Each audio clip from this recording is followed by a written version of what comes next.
कैराना से लोकसभा की प्रत्याशी हैं इकरा हसन मेरे साथ हैं। मैम, चुनाव कैसा चल रहा है आपका? देख रहे हैं कि बहुत ज़्यादा पॉपुलैरिटी भी गेन कर रही हैं। जी, अच्छा चल रहा है। तो मैम, अभी इस समय चुनाव में कैराना के मुद्दे क्या हैं?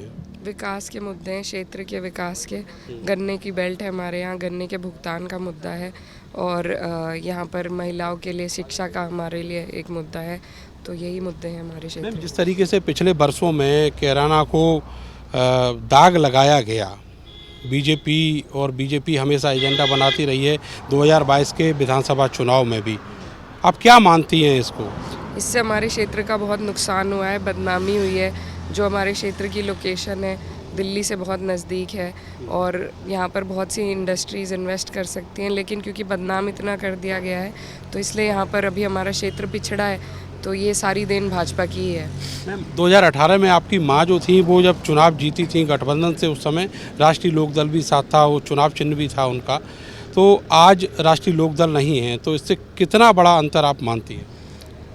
देखिए, जो प्रभाव बीजेपी को लग रहा था डलेगा वो नहीं डल पाया है, क्योंकि विचारधाराएं अभी भी जो किसान हित की विचारधारा है वो हम लोगों की है, भाजपा की नहीं है। और ये चीज़ लोग अच्छी तरीके से हमारे क्षेत्र के समझते हैं।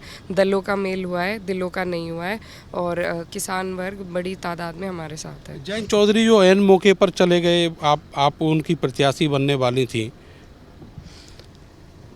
कुछ ना कुछ पता नहीं क्या परिस्थिति रही होंगी। भाजपा दबाव की राजनीति करती है और विपक्ष को इसी तरीके से कभी ईडी सीबीआई भेज कर परेशान करती है। तो हमें लगता है कोई दबाव बनाया होगा जिसकी वजह से आज ये परिस्थिति है। अखिलेश यादव ने बड़ा अच्छा स्टैंड लिया और उसके बाद में वो गठबंधन के साथ आए। उम्मीद तो बसपा से भी थी।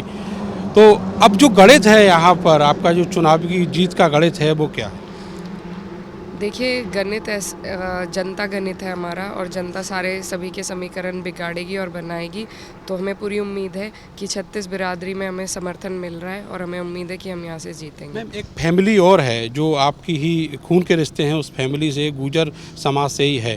तो आपको क्या लगता है कि वो फैमिली हाशिए पर जाने के बाद बीजेपी में आपका मुकाबला कड़ा हुआ है या आसान है? नहीं, वो तो अभी इस चुनाव में नहीं लड़ रहे हैं, तो उनसे मुतालिक सवाल का क्या? बीजेपी की तरफ से वो पार्टिसिपेट तो कर रहे हैं चुनाव में, चाहे प्रचारक के तौर पर हो। हाँ, देखिए, वो तो खुद हम आमने सामने भी चुनाव लड़े हैं, तो इससे कोई फ़र्क नहीं पड़ता है। बीजेपी के लोग बीजेपी का प्रचार करेंगे, हम लोग समाजवादी का करेंगे, इंडिया गठबंधन का करेंगे। तो ये तो आपस में ठीक है, चुनाव तक ही है मामला। मैम, आपकी पढ़ाई लिखाई जो है वो विदेश में हुई है, तो राजनीति में उतरना परिवार की ख्वाहिश थी या आपकी खुद की? नहीं, परिस्थितियाँ ऐसी थी कि उतरना पड़ा और अब मैं 2 साल से जनता के बीच हूँ और हमारी पार्टी ने मौका दिया है। तो इस बार मेरी खुद की इच्छा थी कि मैं कुछ ऐसा ये चुनाव लड़ूं, लोगों की सेवा कर सकूं, तो उसी के लिए मेरा आखिरी सवाल आपसे ये है कि एक नेता जो जयंत चौधरी और अखिलेश यादव के साथ रहे, चंद्रशेखर आज़ाद, उनको आप किस तरीके से देखती हैं? और ख़ास तौर से वो इलाका जहाँ से आप चुनाव लड़ रही हैं, वहाँ पर भी उनका ठीक ठाक दबदबा है, एक सामाजिक आंदोलन भी उन्होंने यहाँ चलाया। जी, उनसे हमारे अच्छे ताल्लुकात हैं, मेरे भाई के अच्छे संबंध हैं उनसे और उनका यहाँ पर सहारनपुर क्षेत्र में उनका गांव भी पड़ता है और इलाका भी है उनका, तो उनका भी प्रभाव ठीक है यहाँ पे। बहुत बहुत शुक्रिया मैम हमसे बात करने के लिए। तो इकरा हसन जो है अपने चुनावी अभियान पर निकली हुई हैं प्रचार करने के लिए। तो ये रोज़ का रूटीन है और इसी तरीके से वो करीब 60-70 किलोमीटर के इलाके में इसी तरीके से उनका जो चुनाव प्रचार है वो चलता है और ये देर रात तक इसी तरह उनका चुनाव प्रचार चलता है और सुबह करीब 11 बजे के आसपास उनका ये चुनाव प्रचार शुरू होता है। आप देखेंगे कि ये जो गाड़ी है अब सहारनपुर के उन इलाकों में जो इस लोकसभा का हिस्सा है वहाँ के लिए निकल चुकी है। जो पूरा काफिला है वो यहाँ पर आप देख सकते हैं।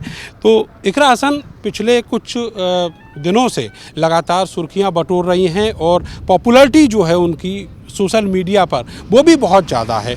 लेकिन सवाल ये है कि कैराना को हमेशा बीजेपी जो है एक प्लेटफार्म बनाए हुए है। यहाँ पर जो मुद्दा है पलायन का वो स्टैंड किया गया, इसके अलावा अपराधीकरण के जो मुद्दे हैं वो भी स्टैंड किए गए। इकरा हसन का कहना है यहाँ पर जो रोजगार है वो नहीं आ पाया, जिसकी वजह से यहाँ के लोग परेशान हैं और अब वो नहीं चाहते कि जो बीजेपी के प्रत्याशी हैं वो इस चुनाव में जीतें, और इसीलिए जो जनता है वो उनको लगातार समर्थन दे रही है। कैमरा सहयोगी सानू के साथ मैं नरेंद्र, भारत समाचार, कैराना।